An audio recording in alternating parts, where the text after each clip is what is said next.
ዛሬ ስድስተኛው የፓርላማ ዘመን የአምስተኛ ዓመት የመጨረሻ የመንግስት ሪፖርት የሚቀርብበት ቀን ነው።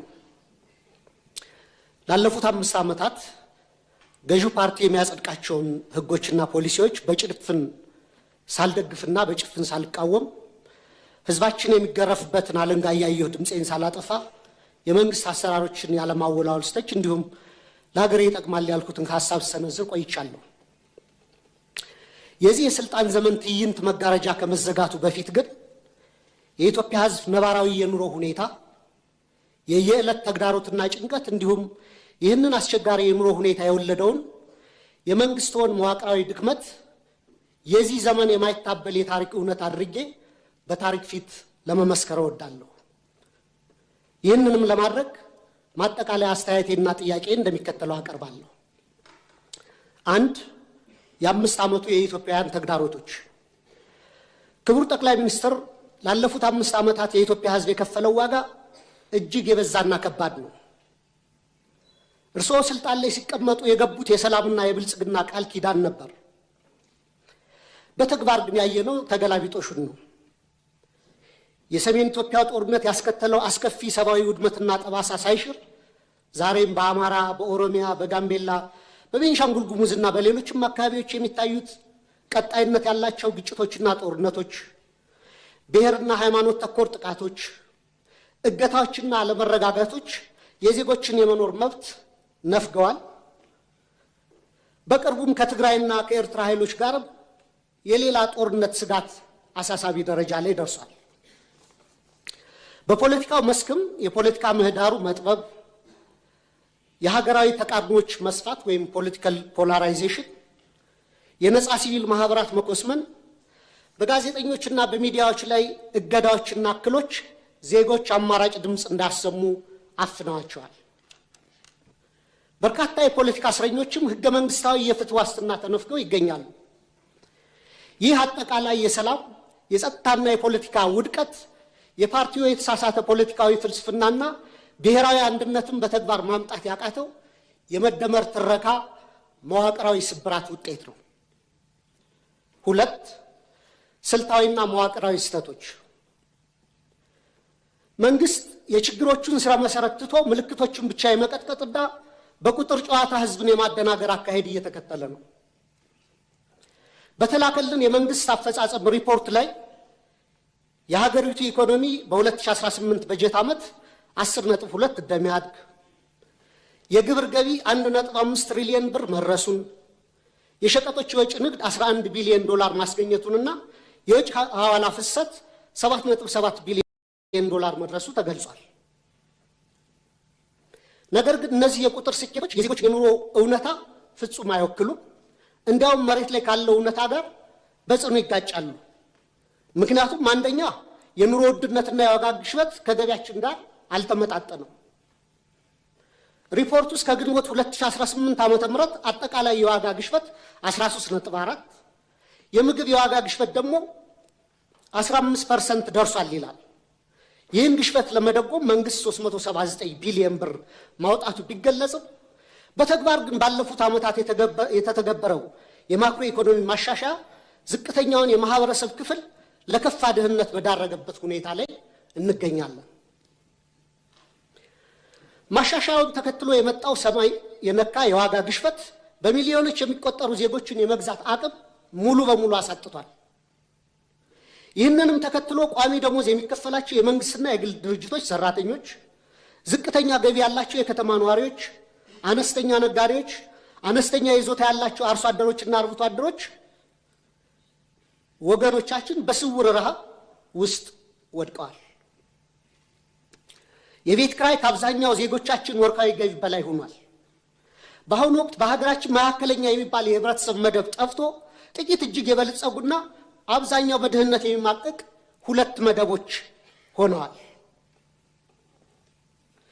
ሌላው የተደበቀ የሀገር ውስጥ ዕዳ መኖሩ። በሪፖርቱ መረጃ መንግስት በበጀት ዓመቱ 1.13 ትሪሊዮን ብር ብድር መልቀቁንና 91% የሚሆነውም ለግሉ ዘርፍ የተሰጠ ነው ይላል። ክቡራን የብሔራዊ ባንክ ገዥና የፋይናንስ ሚኒስትርን በተደጋጋሚ ላለፉት ዓመታት መንግስት አንድም ሳንቲም የንግድ ብድር ኮመርሻል ሎን አልተበደረም እያሉ ይናገራሉ። ይህ የውጭ ንግድ ብድርን ብቻ ነጥሎ በማየት እውነታውን የማደብዘዝ አካሄድ ነው።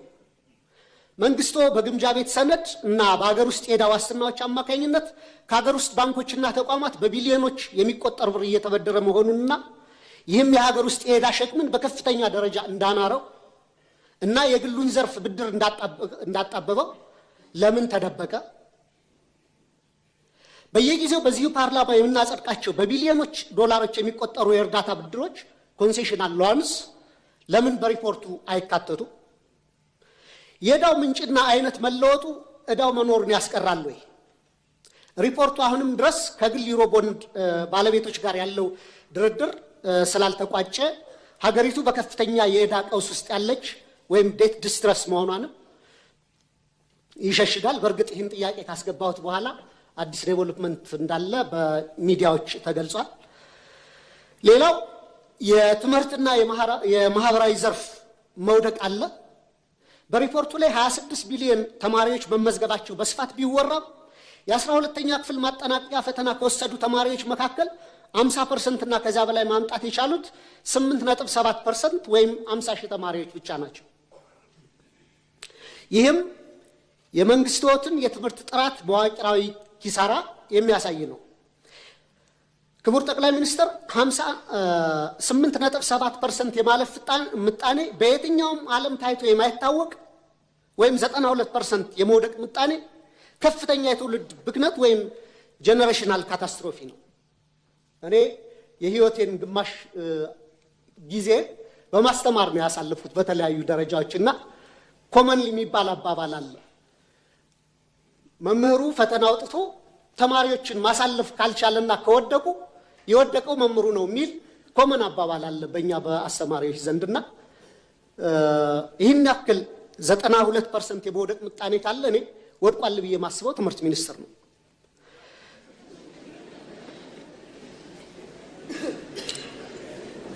በዚህ ሁሉ ተስፋ አስቆራጭ ሂደት ውስጥ አልፈው ለሚመረቁ ወጣቶችም የሥራ ዕድል የለም። ይባስ ብሎም ወደ 7 ሚሊዮን የሚደርሱ ተማሪዎች አሁንም ድረስ ከትምህርት ገበታቸው ተገልለው ይገኛሉ። ይህ 7 ሚሊዮን አሃዝ ከ20 በላይ የአፍሪካ ሀገራት እያንዳንዳቸው ካላቸው አጠቃላይ የህዝብ ቁጥር በላይ መሆኑንም ልብ ይሏል። ሌላው የሰብአዊ ቀውሶች ትኩረት አለመሰጠቱ ነው።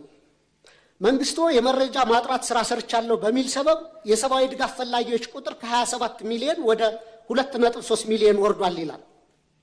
ነገር ግን መሬት ላይ በጦርነትና በድርቅ ምክንያት የተፈናቀሉ የዕለት ደራሽ እርዳታ ያጡ ለቤተሰቦቻቸው ፍጆታ በቂ ምርት የማያመርቱ በሚሊዮን የሚቆጠሩ ዜጎች እያሉን ይህንን ቁጥር ወደ 2.3 ሚሊዮን ዝቅ አድርጎ ማቅረብ ፖለቲካዊ ቁጥር ማሳመር እንጂ የዜጎችን ነባራዊ ህይወት በተጨባጭ የሚያሳይ አይመስለኝም።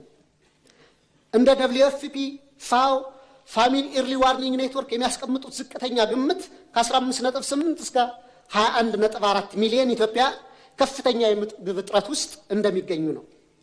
መንግስታዊ ካልከሩ ድርጅቶች ጋር በተያያዘም የእርዳታ እህል አቅርቦት እንዳያከፋፍሉ በመንግስት መከልከላቸውና ወደ ጥሬ ገንዘብ ድጋፍ ወይም ካሽ ትራንስፈር እንዲያተኩሩ ብቻ መገደዳቸው ተገልጿል። ይህም በገበያ ላይ ካለው የዋጋ ግሽበት አንፃር በርካታ ቤተሰቦችን ለከፋ የምግብ ዋስትና እጥረት የሚዳርግ ነው። የዓለም አቀፍ የገንዘብ ድርጅት እና የዓለም ባንክ በርካታ ገንዘብ ዶላር ወደ ኢትዮጵያ ኢኮኖሚ ኢንጀክት እያደረጉ ነው፣ ፓምፕ እያደረጉ ነው።